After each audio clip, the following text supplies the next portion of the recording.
थमना, थमते थमते चलना है खेल उसी का।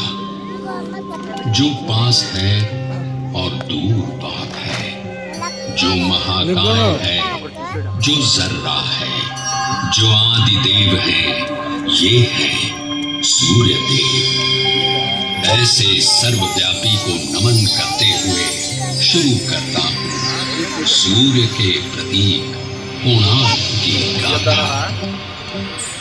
कोणार्क का सूर्य मंदिर सिर्फ एक मंदिर नहीं है, ये जीवन दर्शन है। ओडिशा के भक्ति मानस का प्रतीक है, कला का एक नायाब नमूना है। कोणार्क में उत्तर की आर्य और दक्षिण की द्रविड़ सभ्यता आपस में मिलकर एक रूप हो जाती है। कोणार्क उत्सव है, जीवन का उत्सव, शिल्पी की कठोर साधना का सत्य है। कोणार्क की शिलाओं में एक धड़कन है जो हर दर्शक को अपनी कहानी सुना रही है। मैं सुन रहा हूँ अमरकंटक की पहाड़ियों से आती हुई महानदी की कलकल। पहाड़ियों को लांग वो कभी अल्हड़ हो जाती है तो कभी चंचल, हर पल अपने रूप बदलती ऐसे चली आ रही है मानो पूरी पृथ्वी को सिंचित कर देगी। तभी शिला से टकराती है और फैल जाती है विभिन्न दिशाओं में। कोई पुकारता है चित्रोत्पन्न, तो कोई महानदी। इसकी शाखाओं के नाम हैं चंद्रभागा और प्राची। इसी नदी के तट पर बसे हैं कई नगर और कई जनपद। इन्हीं में से एक है कोणार्क।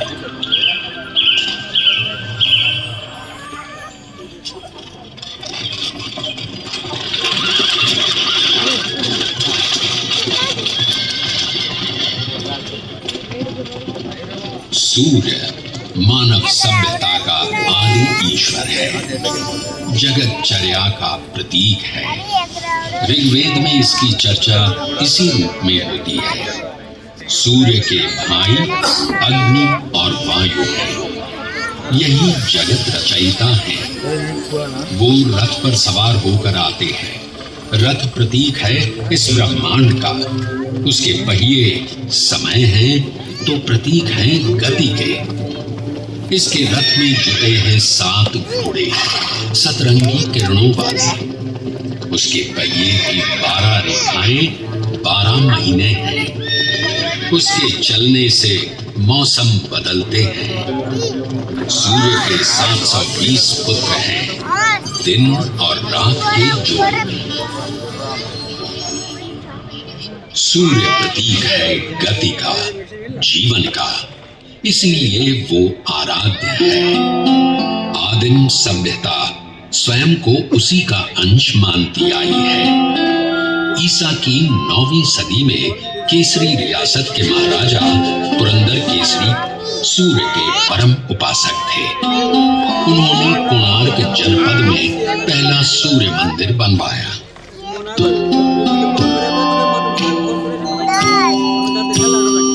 12वीं सदी में ओडिशा का केसरी साम्राज्य दक्षिण के गंग साम्राज्य के अधीन आ गया। इसी साम्राज्य के महाराजा अनंग भीम तृतीय ने जगन्नाथ मंदिर का निर्माण पूरा कराया, जिसकी शुरुआत अनंत वर्मन चोड़गंग देव ने की थी। कहते हैं अनंग भीम तृतीय ने संतान थे। पुत्र प्राप्ति के लिए उन्होंने उसी मंदिर में सूर्य की उपासना की, जिसका निर्माण केसरी साम्राज्य के महाराज पुरंदर केसरी ने कराया था। उपासना सफल हुई और नरसिंह देव प्रथम का जन्म हुआ।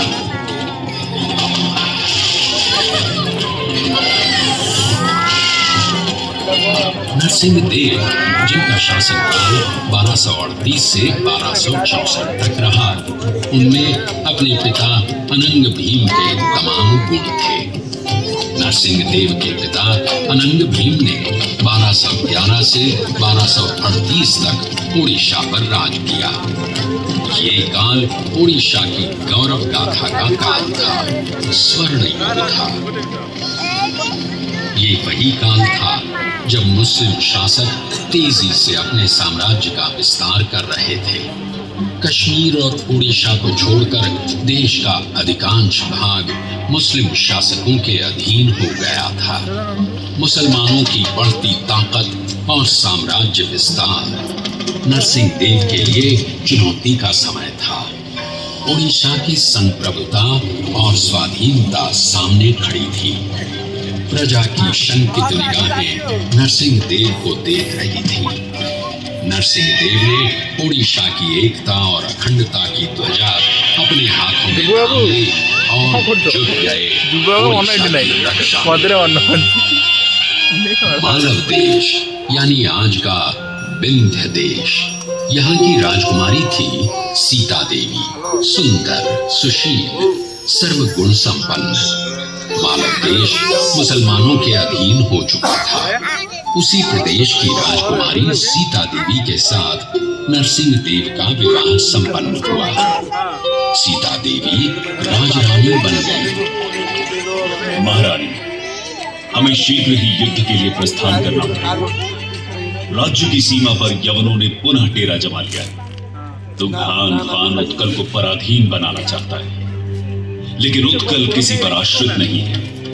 गंग साम्राज्य की रक्षा के लिए मेरे प्राणों की भी आहुति जाती है, तब भी मैं पीछे नहीं हटूंगा। तुघान खान उत्कल पर हमले के बहाने ढूंढ रहा है। यवनों को हमेशा हमेशा के लिए पीछे खदेड़ना पड़ेगा। इस बार उत्कल के वीर आत्मरक्षा के लिए युद्ध नहीं लड़ेंगे। इस बार हम आक्रमण करेंगे। उत्कल के विजय की प्रार्थना कीजिए रानी, उत्कल के विजय की प्रार्थना। जिसका नाम नरसिंह देव है और जो सेवक है जगन्नाथ के, उसकी कभी पराजय नहीं हो सकती। जाइए महाराज, विजय पथ आपकी राह देख रहा है। भयंकर युद्ध हुआ, मार काट मची, खून बहा।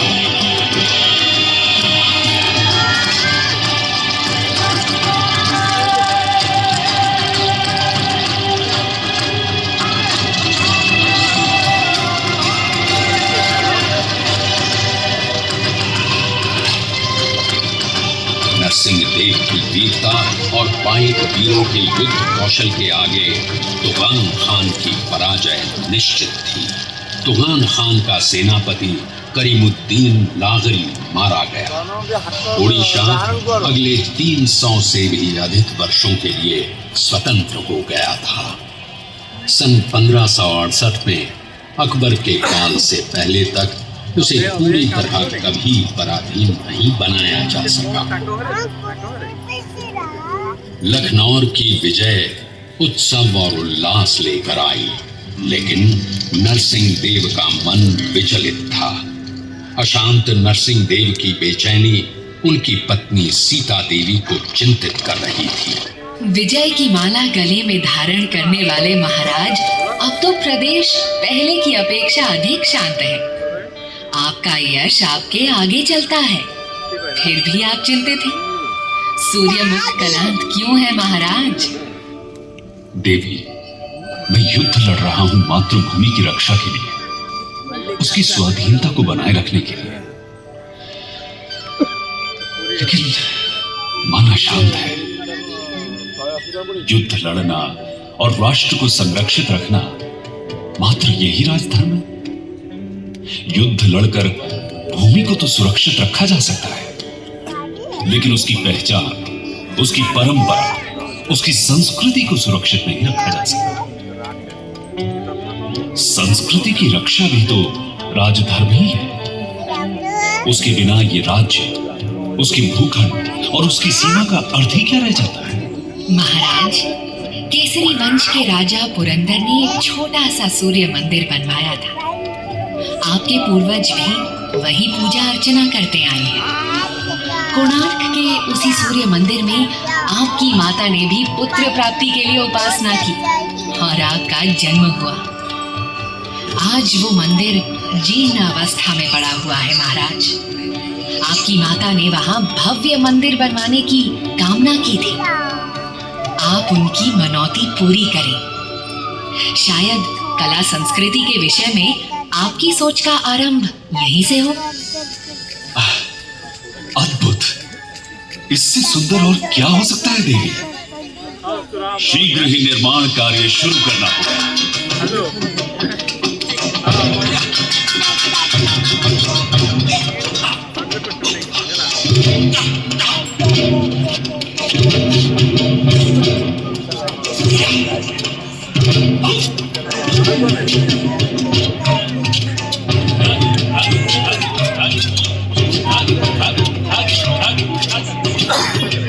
निर्माण योजना पर कार्य किया जाने लगा। मंत्रियों और शिल्पियों के साथ सलाह मशवरा शुरू हो गया। उड़ीसा के वास्तुकार मंदिर निर्माण में सिद्ध थे। ईसा की 7वीं सदी से अब तक उड़ीसा के शिल्पी उम्दा भवनों और मंदिरों का निर्माण करते आए। उड़ीसा के अलग अलग प्रांतों से कारीगर बुलाए जाने लगे। मंत्री शिवेई सामंतरा महापात्रा को योजना का कार्यभार सौंप दिया गया। उधर सीमा पर फिर से युद्ध छिड़ गया था। सुल्तान इल्तुतमिश ने इख्तियारुद्दीन उज़्बेक को गौड़ प्रदेश का शासक बना दिया था। एक तरफ कोणार्क में मंदिर निर्माण का कार्य चल रहा था, दूसरी तरफ सीमा पर युद्ध। नरसिंह देव ने बांकुड़ा और हुगली के इलाके जीत लिए। कोणार्क का सूर्य मंदिर नरसिंह देव की विजय का प्रतीक बन गया। कारीगर उत्साह से भर गए। बेजान पत्थरों में जान डाली जाने लगी। छैनी हथौड़े की चोट से वीरान कोणार्क जीवंत हो उठा। कोणार्क के जर्रे जर्रे में इतिहास छिपा है। हर शिला अपनी ही कथा कहती नजर आती है। सच है या झूठ ये तो किसी को पता नहीं, लेकिन किंवदंती जरूर है। किस्से कहानियां तो उसी की बनती है जो श्रेष्ठ होता है। तो इन किस्से कहानियों से ये जरूर पता चलता है कि कोणार्क श्रेष्ठ है। द्वापर युग था। श्री कृष्ण की 8 पटरानियों में से जामवंती के गर्भ से जन्मे सांब। सांब रूपवान थे। अपने रूप पर उन्हें गर्व भी था। एक दिन ब्रह्मर्षि नारद पधारे। अपने रूप में मदमस्त सांब उनका अपमान कर बैठे। रुष्ट नारद ने कृष्ण से ये कह दिया कि तुम्हारा पुत्र सांब गोपांगनाओं के साथ प्रणय क्रीड़ा में लीन है। क्रोधित कृष्ण सांब को ढूंढने निकले। इधर नारद ने सांब से कहा, पुत्र, तुम्हारे पिता रैवतक पर्वत पर तुम्हारी प्रतीक्षा कर रहे हैं। पिता को प्रतीक्षारत जान सांब तीव्र गति से रैवतक पर्वत की ओर भागे। वहां गोपियां पुष्करणी में जल क्रीड़ा कर रही थी। सांब को